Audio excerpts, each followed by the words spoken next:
Mr. Vice Chair, we are live. Thank you, Mark. Good evening, everyone. I'd like to call the meeting to order. This is the regular meeting of the Baldwin Park Planning Commission for February 22nd, 2023.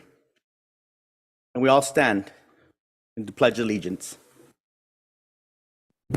Put your right hand over your heart and repeat after me. I pledge allegiance to the flag of the United States of America and to the republic for which it stands, one nation, under God, indivisible, with liberty and justice for all. Can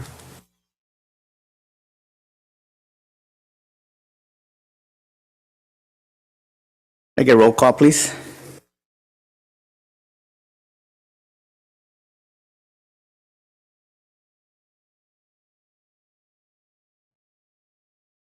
Vice Chair Maciel, Here. Commissioner Scobosa, here. Commissioner Vasquez, Here. Commissioner Peña. Present. Thank you, Madam Secretary. Before we begin tonight, I do want to start off by saying I want to end the night in memory of a great leader that we've lost this week. Our community took a big hit, especially our Catholic community, with Bishop David O'Connell passing away. So I do want to end in his memory. He was a great leader. He was a great warrior. He's known well for his love and always searching for peace in communities, especially in the gang community. So I do want to end the night in his memory. May God bless his soul and may he rest in peace.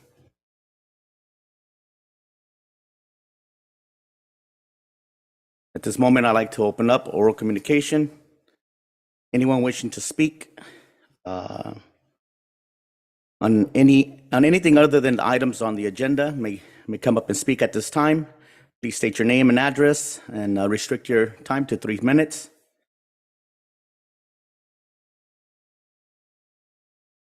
Seeing no interest, I now close oral communication. Staff, oh no, I got the consent calendar. Can I get approval to approve the minutes of the consent calendar? Can I get a motion? I'll make the motion. Can I get a second? Okay, motion first by Eric Peña, second by Vasquez. Any objections? Seeing none, motion passes.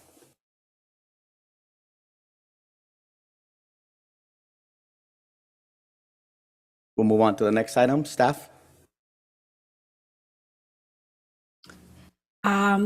This item was continued from the February 8th, 2023 meeting, which is, and staff is requesting that this item be continued to a date uncertain to allow the applicant to submit additional information to evaluate the project. And this is for a consideration to approve a conditional use permit to construct a double drive-through lane and associated driving aisle, landscaping and utilities at an existing fast food restaurant, the McDonald's, located at 14008 Ramona Boulevard, case number CP 2208. Thank you. Can you please make a can you make a motion? That is correct. The project will have to be renoticed. Notice of publication in the newspaper will have to be noticed, as well as sending notices to all property owners and occupants within 300-foot radius. Okay. Have they submitted any plans? They have. There was just additional information that that was required of them to evaluate the existing location. Specifically, there were some information that they provided that was related to other McDonald's in other cities, but not the one here in the city. Excellent. Okay. So I'll make a motion to move this item to a date uncertain. Can I get a second? Second. Any objections? Motion passes.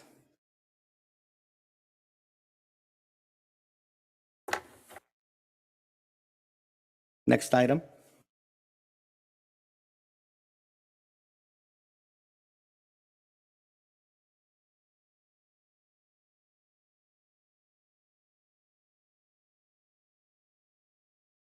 This will be another item continue from the meeting 8th.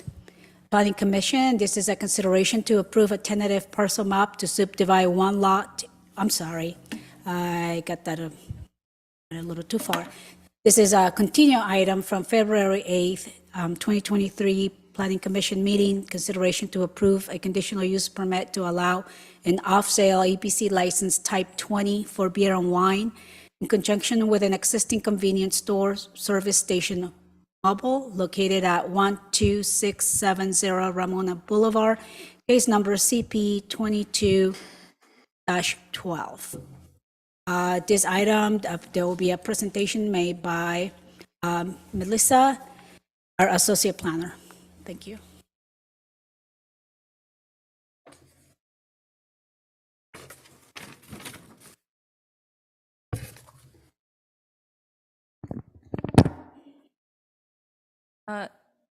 Good evening, Honorable Vice Chair and members of the Commission, staff, and members of the audience.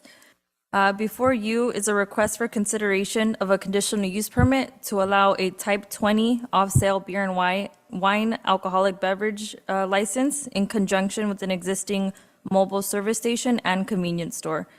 Next slide, David, please.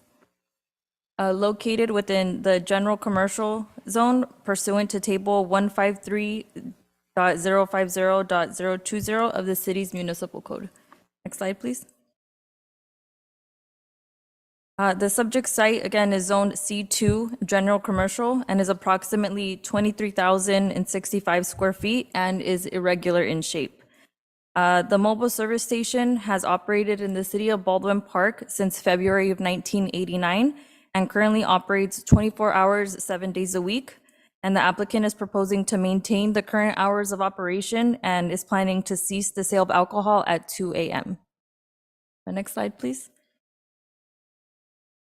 Pursuant to section 153.120.050, item A of the city's Baldwin Park zoning code, any establishment, business, or facility that does not currently sell alcoholic beverages or is interested in increasing the type of alcohol license is required to obtain a conditional use permit. A type 20 license allows the operator the retail sales of beer and wine. The applicant is not proposing any modifications to the existing building or site. And per Baldwin Park's alcohol policy 028, offsite sales outlets shall devote no more than 3% of their overall floor area to the sale and display of alcoholic beverages.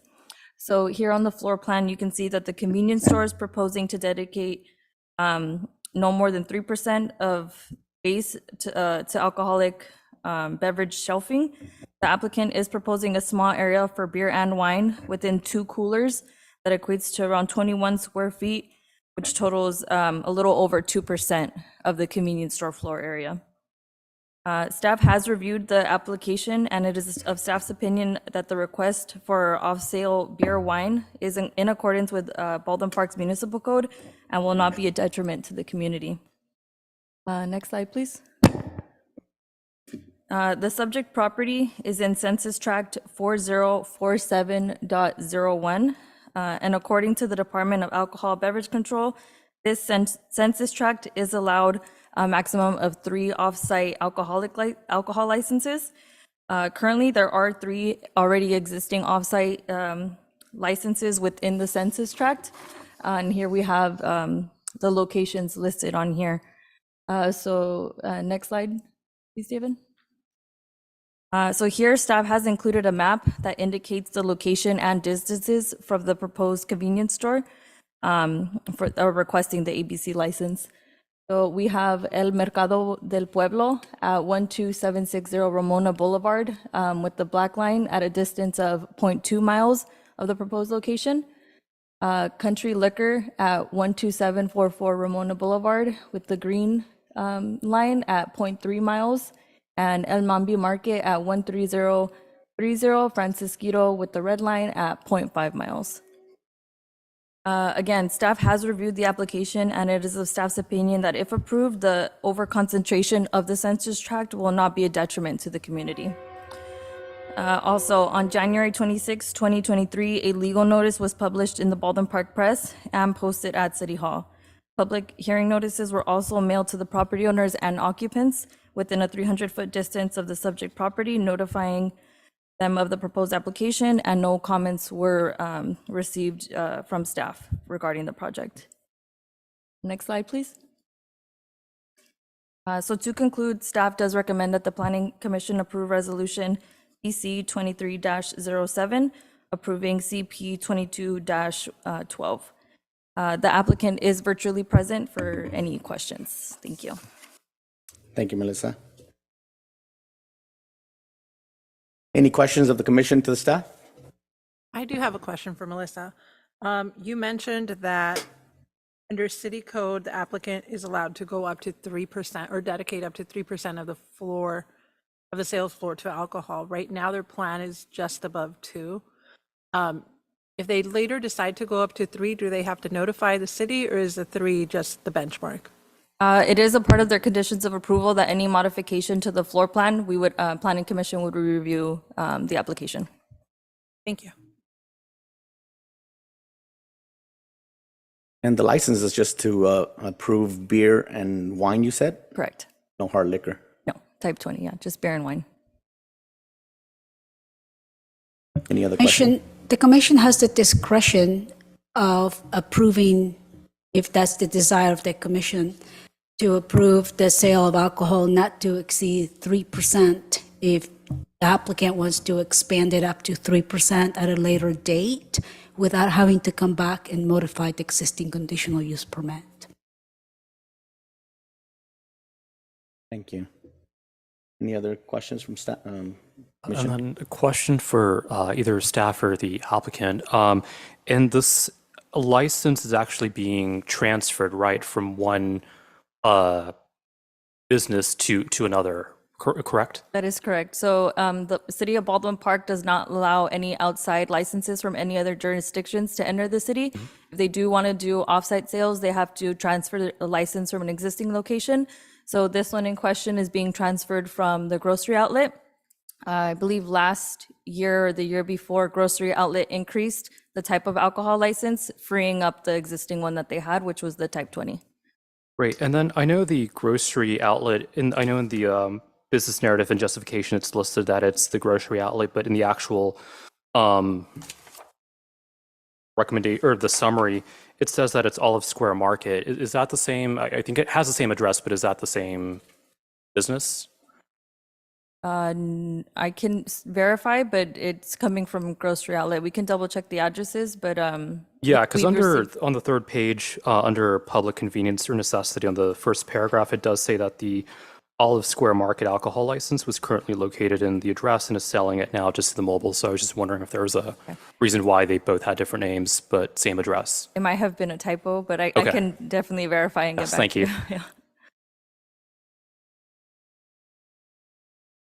And then I do see that the applicant is committed to retaining all video recordings for a minimum of 30 days. Is that a law, or is that just the applicant, Mr. Saini, just what's the word? Just being honest and transparent, I should say. I believe that's it's up to the applicant that they're providing that, but I can pull them up and see if they can provide better clarification. Yes, please. I have a question for Fabiola.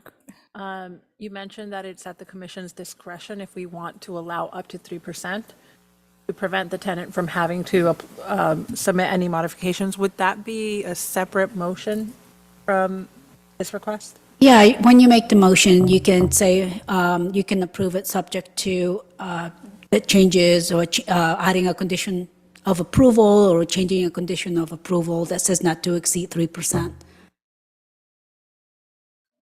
Krista, are you on Zoom? Yes, I'm here. I don't know if you caught the question. One of the commissioners is asking the 30 days for the surveillance that the applicant is proposing. Is that required per the ABC license, or is that something the owner is providing on their own? It's just the owners providing on their own, Great, thank you, and we appreciate that. of course.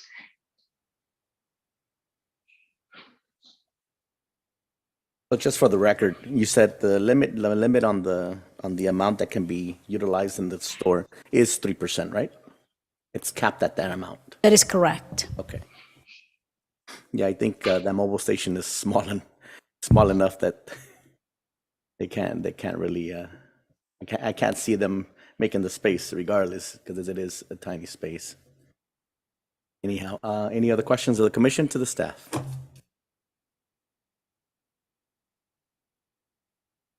Seeing no questions, I will now open public communications for anyone wishing to speak on this item. Now is your time to step up to the podium, and seeing no interest, I now close public communications for this item. And then I will accept the motion to approve. Can I motion to approve, subject to allowing tenant to go up to 3%? To go up to dedicate up to 3% of sales floor, Not to exceed. to not exceed 3%, correct? Sorry, just a point of clarification. My understanding was that it was already at 3%. It's a 2%. It's slightly over 2%, yeah. I think there might be another typo, or so on page 3, the second paragraph under public convenience and necessity, it says that it will devote no more than 3% of the floor area.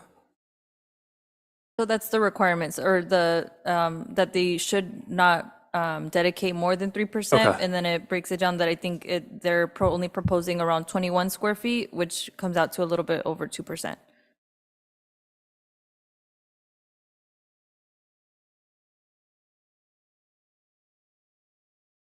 All right, so we have a motion made by Commissioner Escobosa.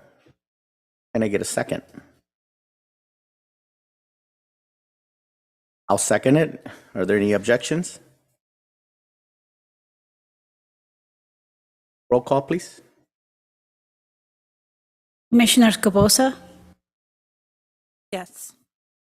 Commissioner Vasquez, Yes. Commissioner Peña, Yes.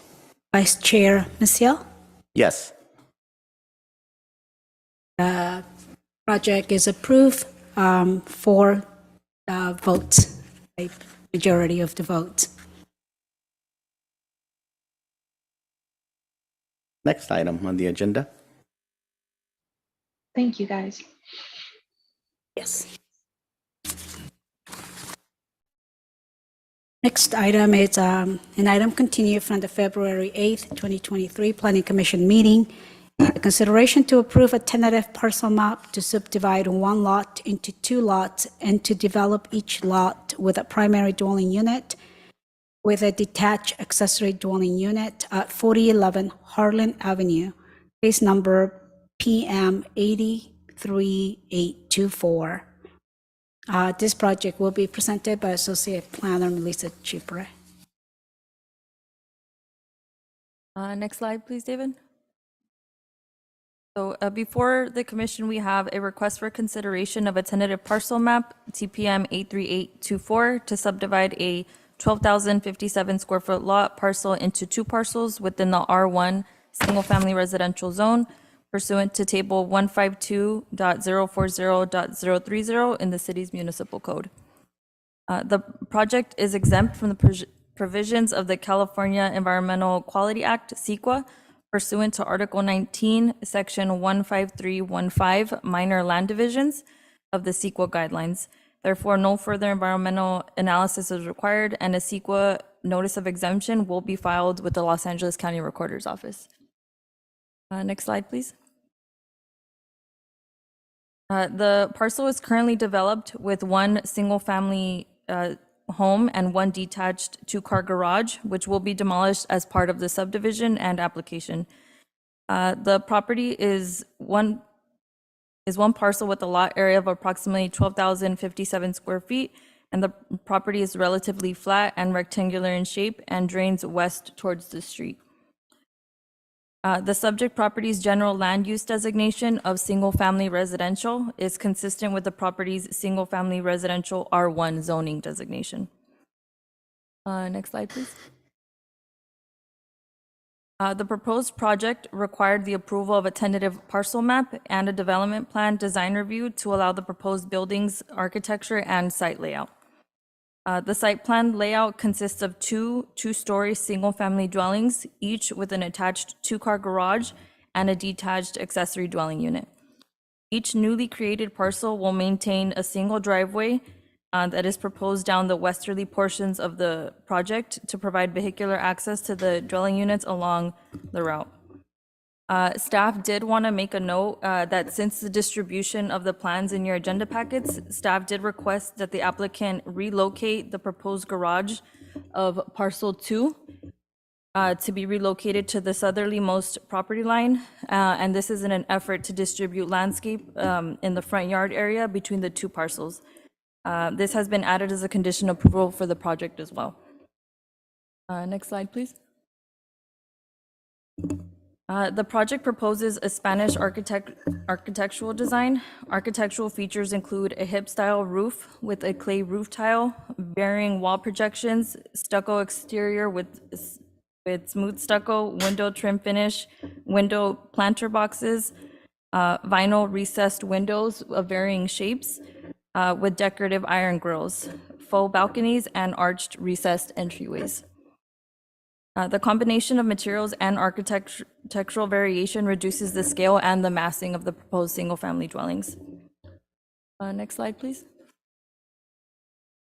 Here we have the floor plan for parcel 1, single-family dwelling. The applicant is proposing similar floor plans for each of the units, each containing between 3 bedrooms plus a great room and an entertainment room, and 4 bathrooms. The dwelling units will range between 2 stories and with an attached garage.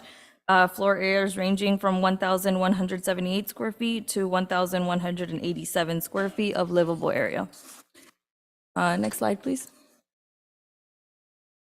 Again, here we have parcel 2's floor plan, also similar with 3 bedrooms, a great room, entertainment room, and 4 bathrooms as well.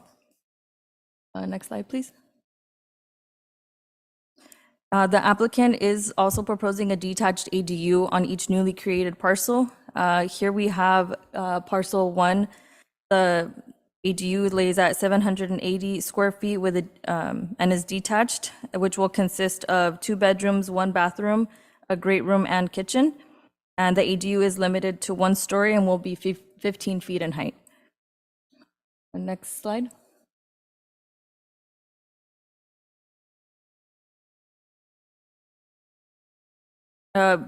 Both ADUs will match the architecture for the single-family dwellings as well. Next slide, please. The ADU for parcel 2 will also be 15 feet in height. This one is slightly larger than parcel 1's. This ADU will be at 1,000 square feet and will maintain 2 bedrooms, 2 baths, a kitchen, great room, and laundry area. And again, will match the same architectural style as the single-family dwelling.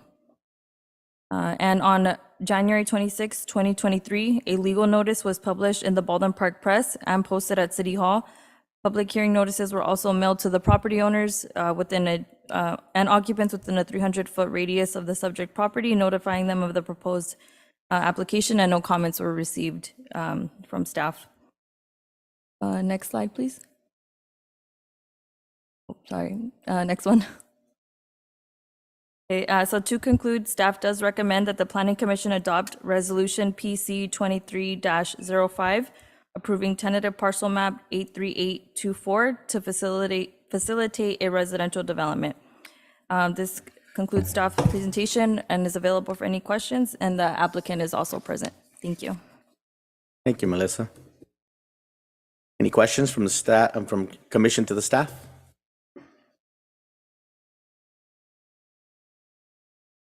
Yeah, just a quick question. So I understand that there was going to be a driveway, and those driveways are leading towards the garage of the single-family homes? Correct.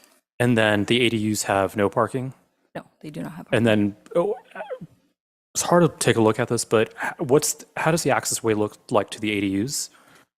David, can you go back a few slides? So,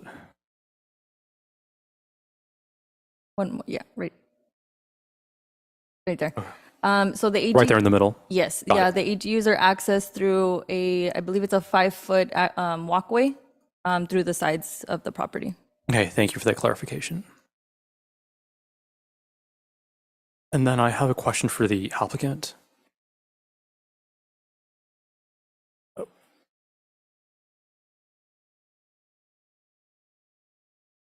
Hi. And then could you state the intention for the single-family homes in the ADU? Are you planning to lease them or just sell them? We're planning to lease them. Lease them? Okay. Right. Thank you. That's all. And we appreciate you taking the advantage of the backspace to do ADUs and provide more housing for the city of Baldwin Park. Yeah, I plan to rent it to most likely Section 8 Of course. holders. Oh, no. That'll be a benefit for everybody. Of course. We always appreciate That's that. awesome. Thank you. Any other questions from commission to staff? I had one particular question, Melissa. Is there a regulation that's looked after to check the density of that area? This parcel specifically, yes, or for that particular zone? so the single-family residential zone already has a set density at, I believe it's 8.7 dwelling units per acre. So until we make the decision to have a code amendment, that number hasn't changed at all. Yeah, so Okay. that's pretty set for the single-family. What is it set at again? R1 is set at 8.7 dwelling units per acre. 8%. Okay, thank you. Any other questions? No? I'll now open public communication for anyone wishing to speak on this agenda item. Now is your time to come up and speak for or against. Seeing no interest, I now close public communication for this agenda item, and I'll accept the motion to approve. I'll motion. Can I get a second? And I'll second. Roll call, please.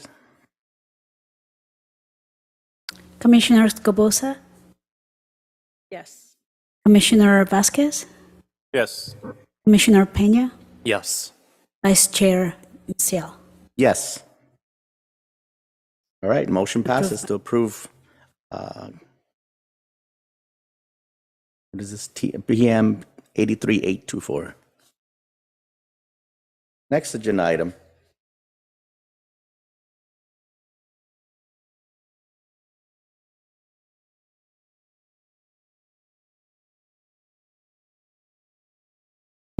Yes, the next item is the study session on objectives design standards. Oh, We have a PowerPoint presentation to go through. I will be doing the PowerPoint presentation that was prepared by our consultant, MIG.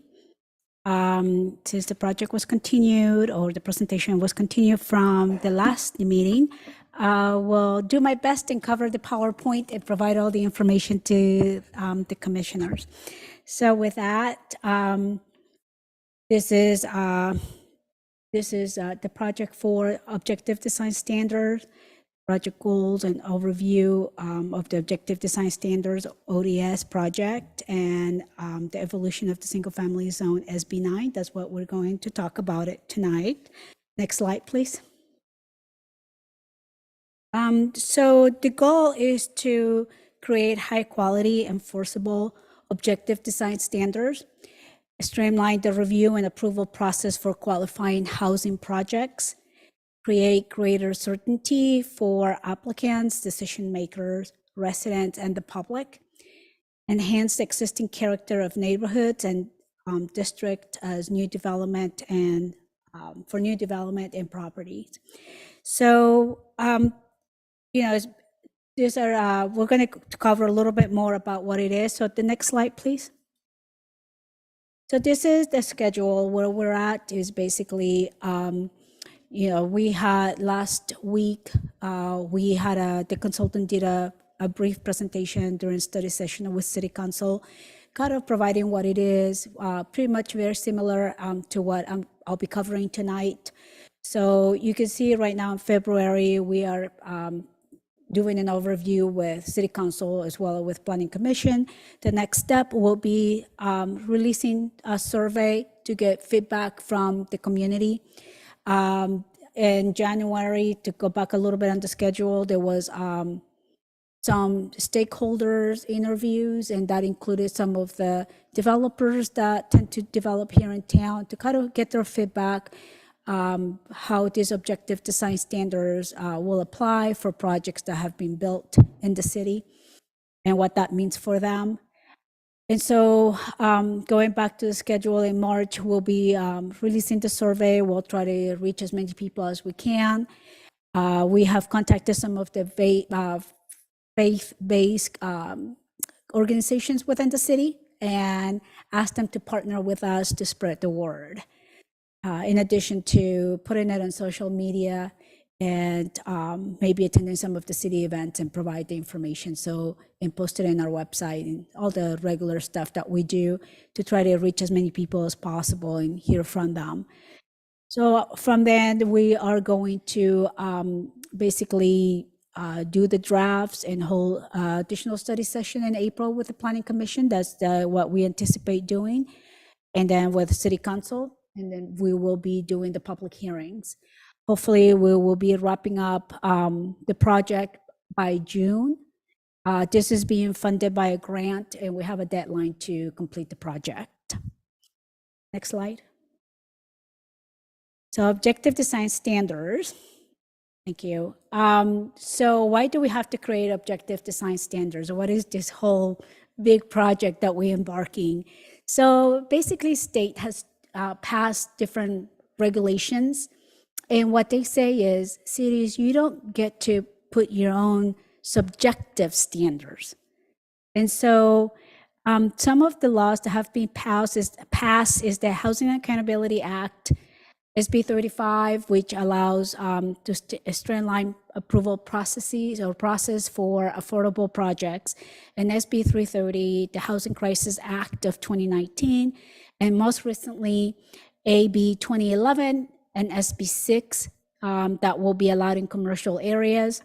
And so basically what it's trying to do is remove any challenges created by discretionary processes and a streamline development that qualifies, which are typically housing projects and including the subdivision, multifamily, and mixed-use projects.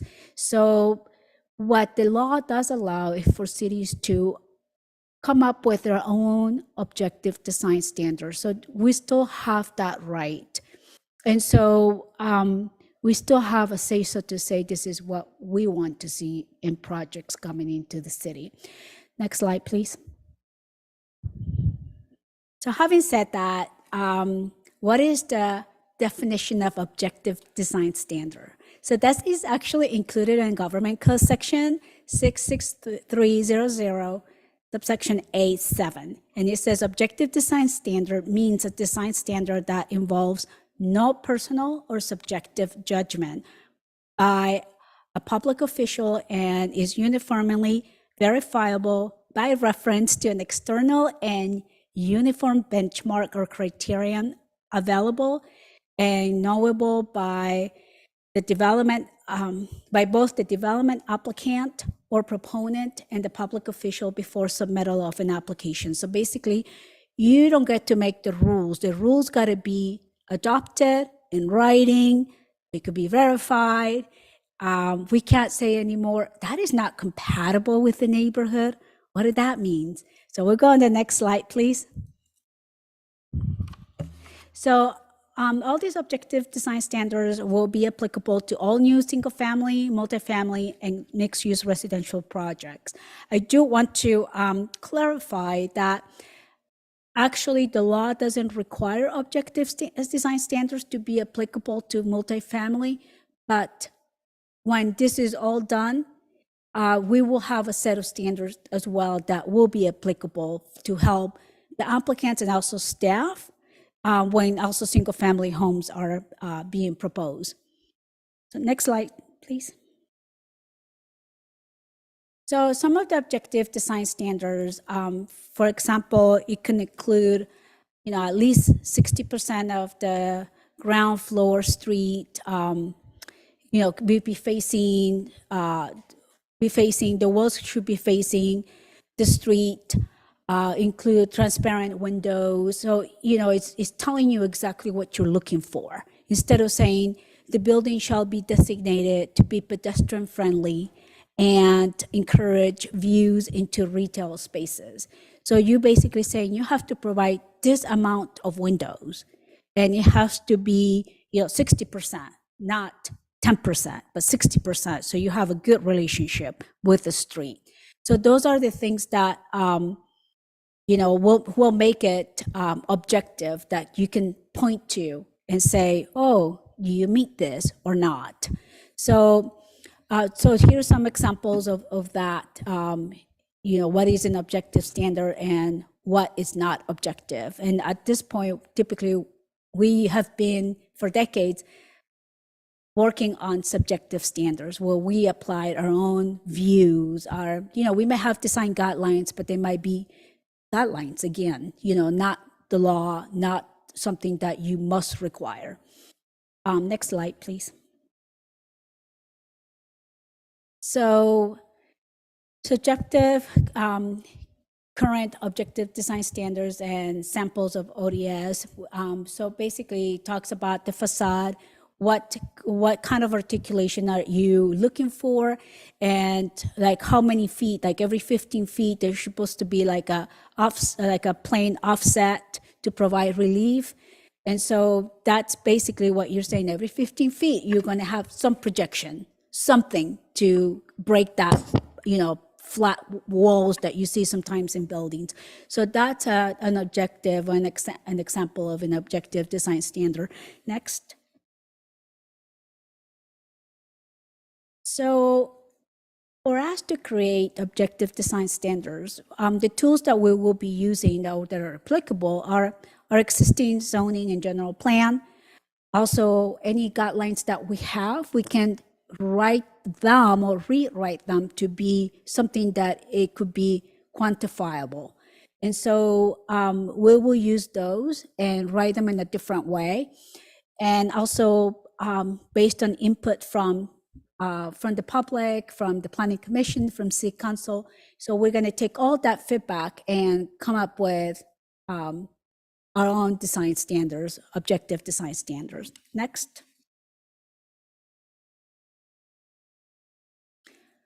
So there are different approaches. You can, say the way that you go through the list of things could be a true false standard that can be used to evaluate whether a proposed development has satisfied the criterion that is specified as an objective standard. It could be a true false, it could be counts and measures, it could be ratios and calculations, a list, scoreboards, if you want to have like a score point, benchmarks. And so that's the way you evaluate whether a project is meeting the objective design standards. Next. So here's an example of a true and false. And basically it says, and I can actually read it from here, but is whether, oh my gosh, I can't even read that and I don't have it here, so I'm gonna get closer.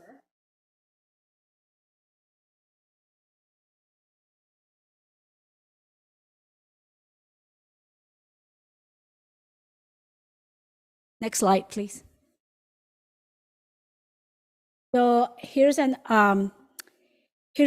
example of counts and measures where you have numeric values, including counts and measurements in a clear and direct way to structure objective design standards, especially when the standard is based on a minimum value or maximum value or an acceptable range of values. Counts represent a number of specified elements, and measurements represent the size of design features. So many zonings and subdivisions standards that are fundamental to land use development regulations, such as those related to lot size, setbacks, and step backs, may already be built into our zoning code, which they are. You know, we have a requirement of 20 feet from your setback, 5 and 5 in the back for accessory structures.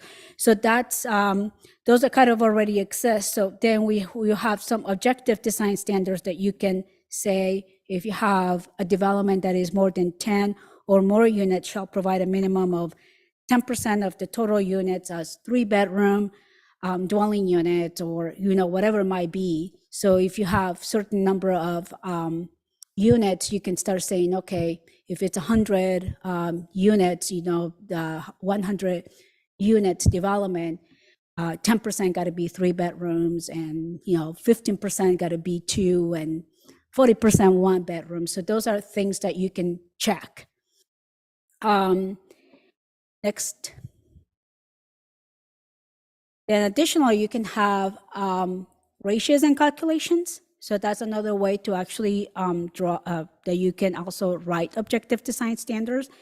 And those are linked to scale of a project. Many common planning tools include density, floor area ratio, parking, private and common open space. For example, if you say 1 space per bedroom, or 1 parking space per bedroom, or that's a kind of ratio and calculation.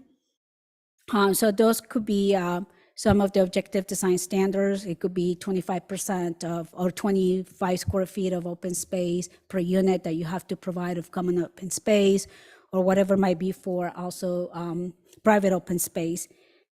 If it's a mixed-use project, you can say ground floor commercial uses and mixed-use building exterior walls facing a street shall include windows, doors, or other openings for at least 75% of the wall area. So those are examples of ratios and calculations. Next. So also they could be included for readability and also for applicability to make it a little bit more clear. It could be on a list, or it could be shown on the table. Typically you will see that a lot with development standards that are numeric, like setbacks and floor area ratios and that type of requirement. So you can have a list of, or you can have a table. Next. We can also create a scoreboard where you say you need to have a maximum of 50 points based on the criteria that we have for objective design standards. And so you will have a list listing all the objective design standards, and you will tell us what it is that you are including in your proposed project and assign a point value. And you may say a minimum point value of 50 must be met. So it can also be something like that could be provided in order for staff as well as the applicant to design their project. Next. All right, and then there are performance measures. So those are, you can have benchmarks that provide a strong foundation for creating objective design standards, because they are accepted performance measures and are verifiable and well documented. So in particular, many transportation-related development regulations as well as, are well suited as a foundation for objective design standards, like what is a trip generation, vehicle miles travel calculations, parking ratios. And so those are benchmark and performance measures that could be included on the objective design standards. Again, nothing has been drafted. We would request, input from the community as well as Planning Commission and City Council. Next. So the City of Baldwin Park has designed guidelines manual that was prepared in 2012. We have the zoning code, chapter 153, and also other documents that we have, the downtown specific plan that has some criteria for design. And so all of those will be used as a guidance to start kind of creating some of these objective design standards. Next. So there will be, by the time that we are ready to adopt objective design standards, it will be through an ordinance. So they will be codified, and that will be the law. Next. Okay, so some of the multifamily residential objective design standards include the site planning, building design, some of the site details and additional standards for mixed-use development. So here in the PowerPoint, you have some examples under each. I'm not going to go through all of them. There's quite a few, but it includes everything from the orientation of the structures to lighting, where you put your utilities. Sometimes you've seen some of the utility boxes that are not screened, and where it could have been maybe screened or put in the back or somewhere else, not so visible from the street.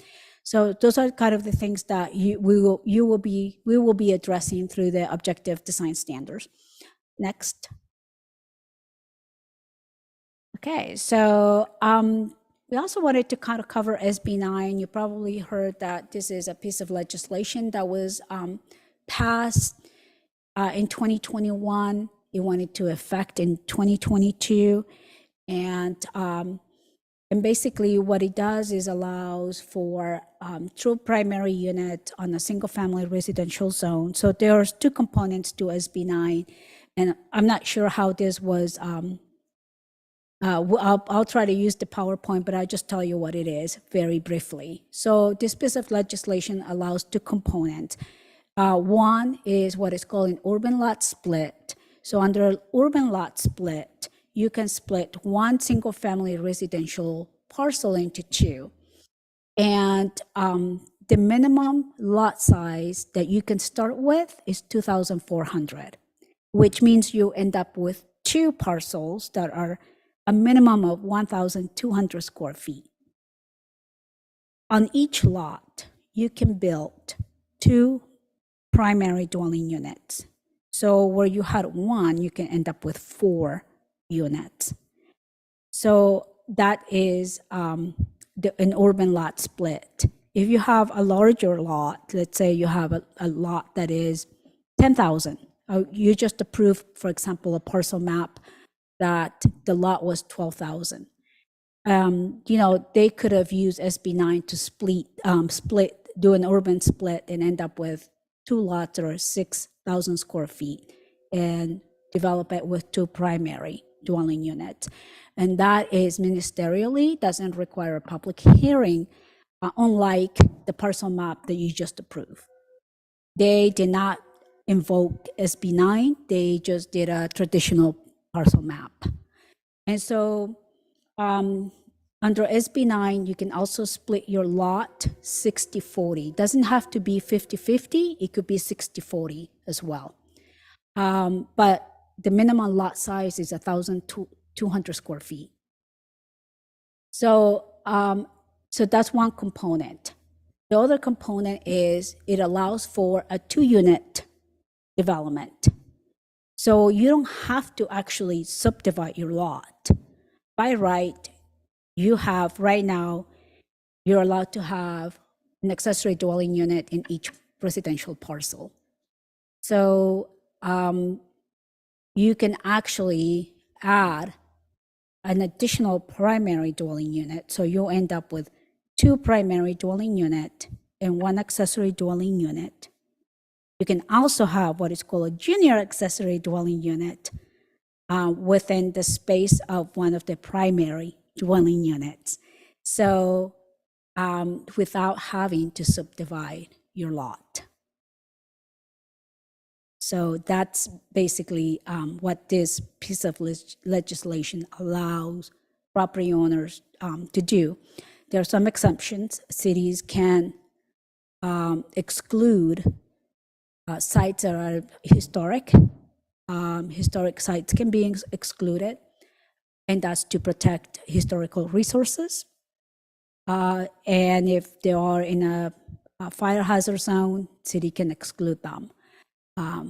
But that's where we're at. So here in this PowerPoint, you have basically some illustration of what it will look like if you do an urban lot split, or if you decide to do also just an additional primary dwelling unit. And basically what you would end up is with 2 primary, 1 accessory, and 1 junior accessory dwelling unit at the most. Next. So here's some exclusion: historic properties, prime farmland, wetlands, properties in high fire hazards. There are some restrictions. The project cannot alter or demolish a restricted affordable housing. So if there's a covenant that property is an affordable unit, it cannot be demolished.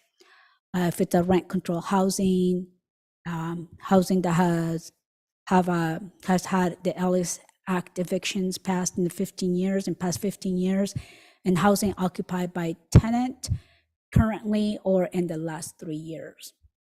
And additionally, there's other restriction that you cannot demolish more than 25% of the existing home.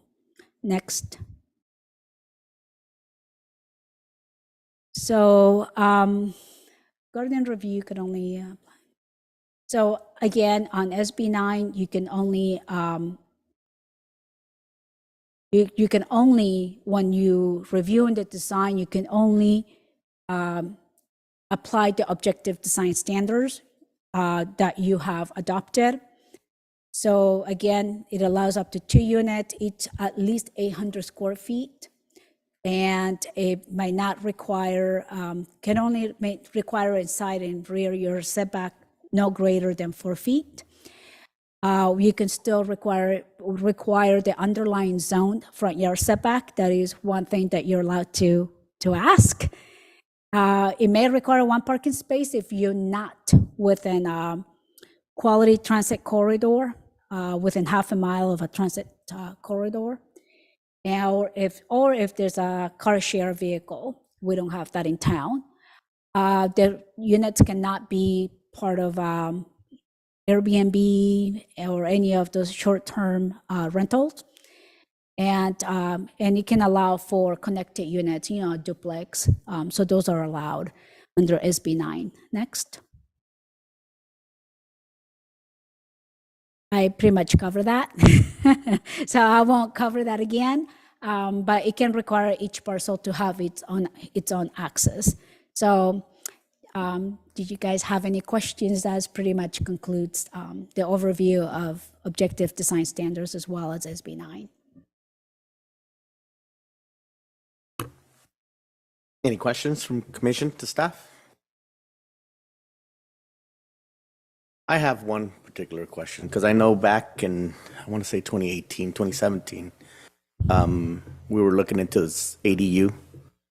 And I know we put together an ordinance that kind of required the property owner to build the ADU, but at the same time, create access for a vehicle to be stored in that ADU.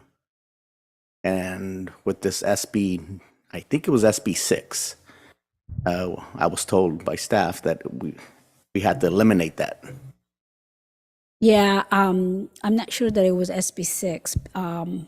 because it was a SB 871, and I'm not going to remember all of them.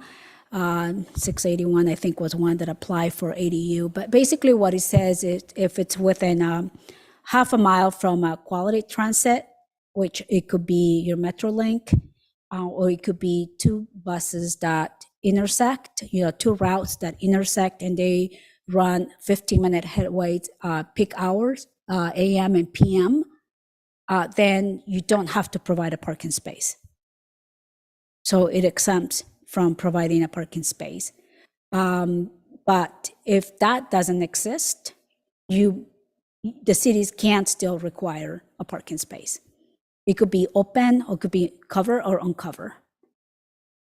I want to say that it was SB6 that threw it out because we had already made an ordinance that required it, and therefore new applicants were actually taking advantage of the fact that now we couldn't prohibit the owner from creating an ADU because now there was no provision saying, hey, you have to have a parking space.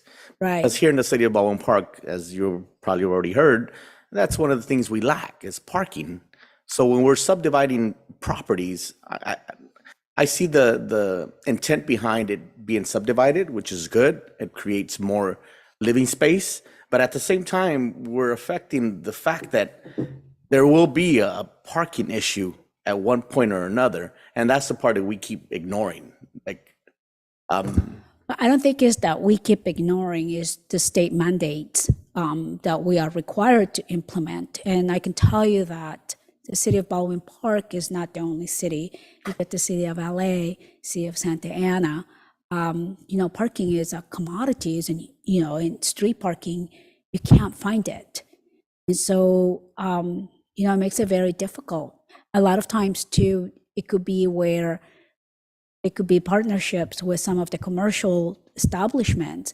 So, at the time where they're closed, maybe some of, the residents can park overnight. Maybe they'll have to pay a fee or not, but it provides that opportunity for at least for a period of time at nighttime when most people are home, that there's a place to park. So a lot of it is parking management as well.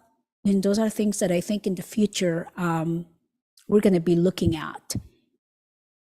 We're going to be forced to look at. The state has, and this has nothing to do with SB 9, but has to do with Senate Bill 743, which is vehicle miles travel, which is under California Environmental Quality Act. Basically, this state goal is to reduce greenhouse gas emissions.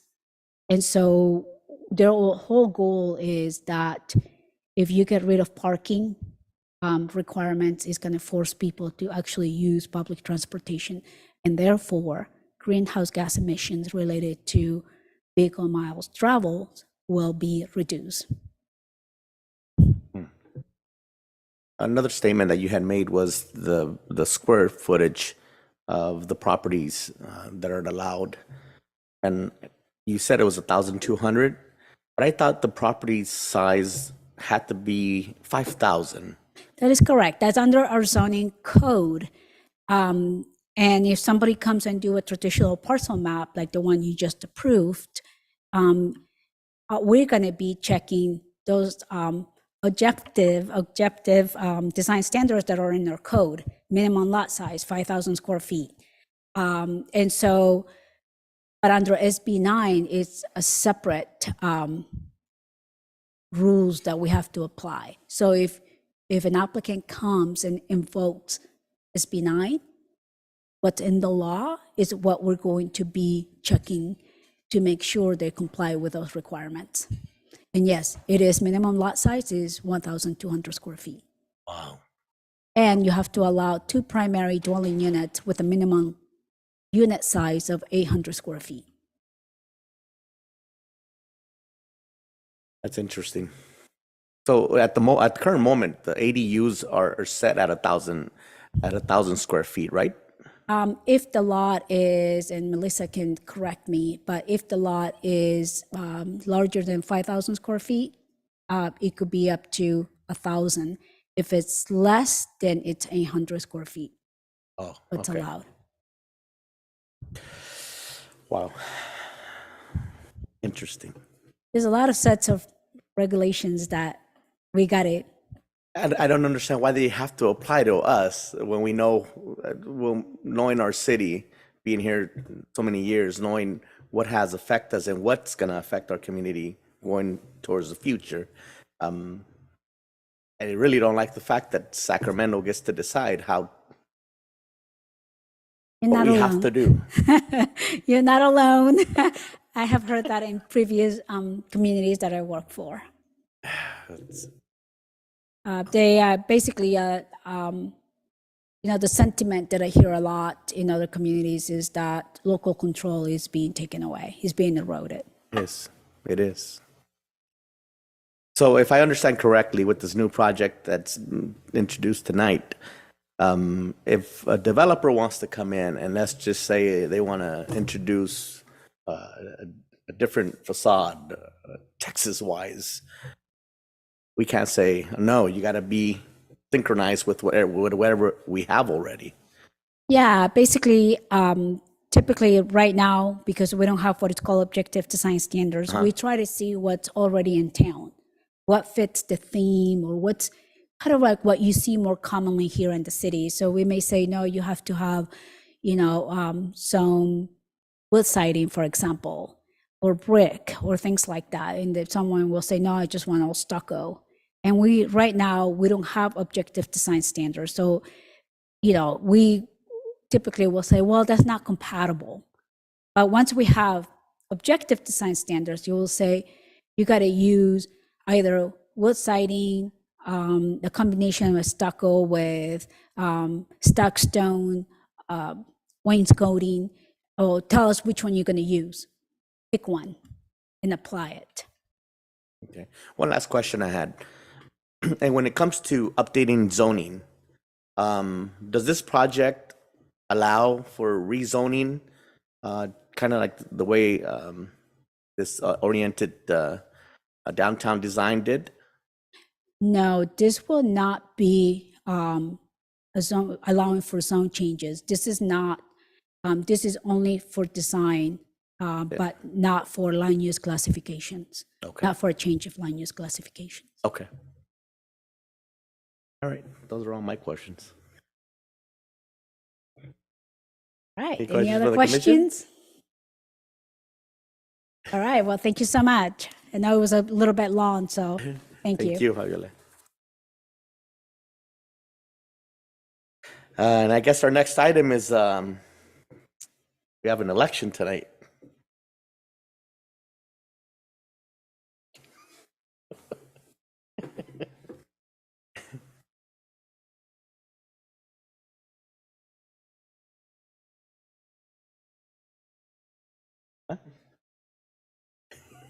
Oh, that's going to be up to you guys to decide who is going to be All right, the well. next chair. The next chair. So. So do we just nominate someone now?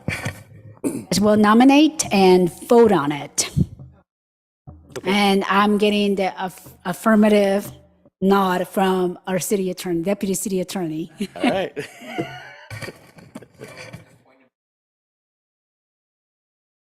I'd like to nominate Ms.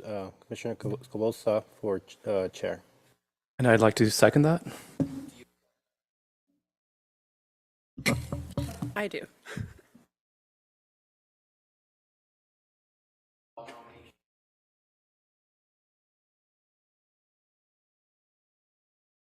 Okay, let's take a vote. Roll call. Hey, roll call. All right. In favor. Hey, Commissioner Scabosa, Yes. Commissioner Pena, Yes. Commissioner Vasquez, Yes. and Vice Chair Maciel. Yes. Okay, I think we have a new chair. Congratulations.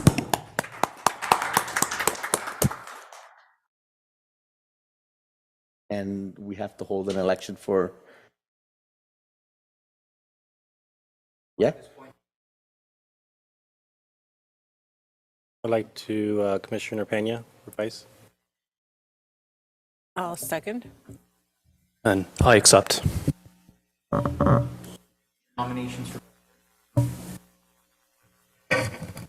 I said, I'm sorry. Oh,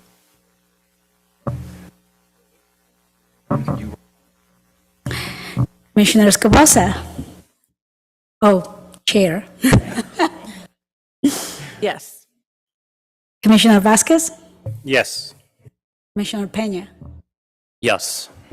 and Vice Chair Maciel. Yes. All right, well, congratulations, There we Vice go. Chair.